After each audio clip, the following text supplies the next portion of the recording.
Hi friends, good morning. জানি আজকেও good morning নেই, এখন রাত হয়ে গেছে। তো যাই হোক, আজকে কিন্তু এখন বাজে 5:30। তো আমি উঠেছি 5টার সময়। হ্যাঁ, সকালবেলার কথাই বলছি, একদম সকাল থেকেই ভিডিওটা শুরু করলাম।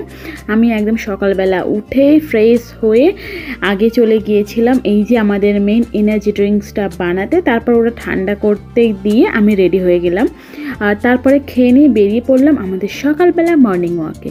তো আমি যাবার সময় ফোন নিয়ে যাই না, তাই একটু বাইরে থেকে একদম সকালবেলার প্রকৃতিটা তোমাদেরকে দেখা। সকালবেলার এই ওয়েদারটা কিন্তু আমার দারুণ লাগে। তো যাই হোক, আমি কিন্তু হেঁটে চলে এসেছি। আজকে বেশিক্ষণ হাঁটিনি, আমি এই আধ ঘন্টার মধ্যে হেঁটে চলে এসেছি। হ্যাঁ, যদিও দুজনেই যাই, একা একা হাঁটতে যাই না, কারণ এই সকালবেলা কুকুরগুলো এত ভীষণ জ্বালাতন করে। তো যাই হোক, সেই জন্য দুজন মিলেই যাই প্রথম থেকে। তো 1 ঘন্টার মতো রেস্ট নিয়েছিলাম, এমনি জাস্ট একটু ল্যাদ খাচ্ছিলাম। তারপরে আবারও ফ্রেশ হয়ে আমাদের জল খেয়ে নিলাম। এটা এমনি নর্মাল জল, আর তার সঙ্গে কিছু আমন্ড ভেজানো ছিল, সেটাও খেয়ে নিলাম। এরপরে চলে গিয়েছিলাম কিন্তু রান্নাঘরে টিফিন বানাতে। তবে হ্যাঁ, তার আগে তো আমাদের কাজ আছে মানে এই যে জানালার এই গাছগুলোতে হাত বাড়িয়ে বাড়িয়ে জলটা দিয়ে দেওয়া। তারপরে চলে গেলাম আমাদের রান্নাঘরে সকালে টিফিনটা বানাতে। মা ওখানে আনাজ কাটছিল বলে আমাদের পেঁপেটাও কেটে দিল, তাই পেঁপে আর ডিম একসঙ্গে সিদ্ধ করতে বসিয়ে দিলাম। ওইদিকে ওগুলো সিদ্ধ হোক, ততক্ষণে আজকে আমি বিছানাটা ভালো করে ঝেড়ে নিই, মানে আজকে বিছানার ওয়ারটা চেঞ্জ করব, সেই জন্য এইদিকে ঝাড়তে বসিয়ে দিয়েছি। আর এই যে দেখো, একদম ফাটাকসে কিন্তু আমাদের বিছানাটা সুন্দর করে সমস্ত কিছু গোছানো হয়ে গেল। আর ওইদিকে ড্রেসিং টেবিলে বহু পেন্টিংটা এখনও পড়ে আছে, বড়মশাইয়ের কবে সময় হবে জানি না। তারপরে আবারও চলে আসলাম রান্নাঘরে, কারণ এখানে পেঁপে আর ডিমটা সিদ্ধ হয়ে গেছে, তাই আমাদের খাবারটাও কিন্তু তাড়াতাড়ি করে বেরিয়ে। তাড়াতাড়ি বলছি কেননা আজকে কিন্তু 8:30 বেজে গেছে, মানে ওই 9:15-র কাছাকাছি বাজতে যায়, তাই আর কি এত তাড়াহুড়ো করছি।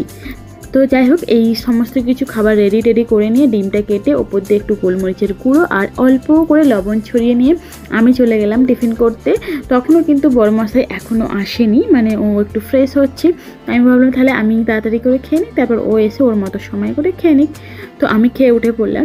মায়ের ওইদিকে কিন্তু আনাজ কাটা হয়ে গেছে। মা সকালবেলা উঠেই, মানে আমাদের হেল্পিং হ্যান্ড চলে যাওয়ার পরেই কিন্তু আনাজ কাটতে বসে যায়। আনাজ কাটা হয়ে গেলে সমস্ত কিছু ধুয়ে রাখে, মানে আনাজগুলো ধুয়ে রাখে। তো আমার এখানে এই যে কথা বলতে বলতে খাওয়াও হয়ে গেছে।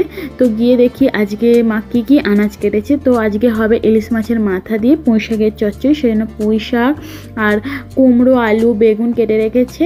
আর হবে আমশোল, এই যে শোল মাছটাও ফ্রিজ থেকে বার করে রেখেছি, এখনও ছাড়েনি বরফ থেকে। আর আজকে কিন্তু মা এই পুঁই শাকের চচ্চড়িটা বানাবে ইলিশ মাছের মাথা দিয়ে। রেসিপিটা কিন্তু আমি পরবর্তী ব্লগেই ছাড়বো, তোমরা কিন্তু একটু দেখে নিও।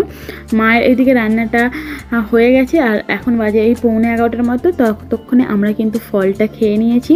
ফল খাওয়ার পরে আমি চলে আসলাম আমশোল রান্না করতে। আমি বানাচ্ছি আমশোল, মা পুঁই শাকের চচ্চড়ি করেছে আর আমি বানাবো আমশোল। আর এই রেসিপিটাও কিন্তু তোমরা পেয়ে যাবে, একটু সময় লাগে। আজকের মোটামুটি 2টো রেসিপিই তোমরা পেয়ে যাবে, একটু সময় করো, মানে আমি এই সপ্তাহের মধ্যেই অবশ্যই দিয়ে দেবো। তো এইদিকে শোল মাছের ভাজা হয়ে গেছে, আর তার মধ্যে একটা বড় ল্যাটা মাছ ছিল, সেটাও ভেজে নিয়েছিলাম। আর এইদিকে রান্না হয়েই এসেছে আমশোলটা। আর হয়ে যাওয়ার পরে আমি একেবারে সমস্ত কিছু গ্যাস আর কিচেন এরিয়াটা পুরোপুরি ভালো করে ক্লিন করে নিলাম। তো চলো আর একবার দেখিয়ে দিই আজকে রান্নাটা। তো হয়েছে পোটা ভাজা, আমশোল আর পুঁই শাকের চচ্চড়ি, তার সাথে এখানে আমার ব্রাউন রাইসের ভাত হয়েছে, আর হয়েছে এমনি মায়েদের নর্মাল ভাত। বাজে ওই 11:30-র মতো। আর এই যে ল্যাটা মাছটা ভেজেছিলাম, ওটা আমি আর বড়মশাই মিলেই খেয়েছিলাম। তোমরা হয়তো বলবে দিদিভাই তোমাকে এটা শুধু খেতে দেখছি, আসলে তা না, ও আসলে ক্যামেরার সামনে আসতে চায় না। তো মাছ ভাজা খাওয়ার পরে আমি কিন্তু একবারে স্নানে চলে গেছিলাম। স্নান টান করে এসে একটু ফোন ঘাঁটতে বসলাম। তারপরে 1টার দিক করে মা বললো ডাব আছে, ডাবটা খাও। আর মা মানে ওই ডাবের সামনের ওই মুখগুলো এরকমভাবে কেটে দিচ্ছিল, আর আমরা খাচ্ছিলাম। সত্যি কথা বলতে এই ডাবটার টেস্টটা কিন্তু দারুণ। আমাদের সামনে একটা আন্টিদের গাছের ডাব, এটা জলটাও যেমন ভিতরে অল্প শ্বাস হয়েছিল, সেটাও কিন্তু দারুণ মিষ্টি ছিল। তারপরে লাঞ্চ করে নিয়েছিলাম 1:30-র সময়, আর বিকেল এখন বাজে 4:30। তো এখন আমাদের চা করে নিয়েছি, আর তার সঙ্গে নিয়েছি অল্প একটু ছোলা ভাজা। আমাদের হেলদি রুটিনের মধ্যে কিন্তু এই চাটা অ্যাড হয়েছে। এই চাটা কিন্তু খুবই কার্যকরী না, এটা কিন্তু কোনো গ্রিন টি নয়।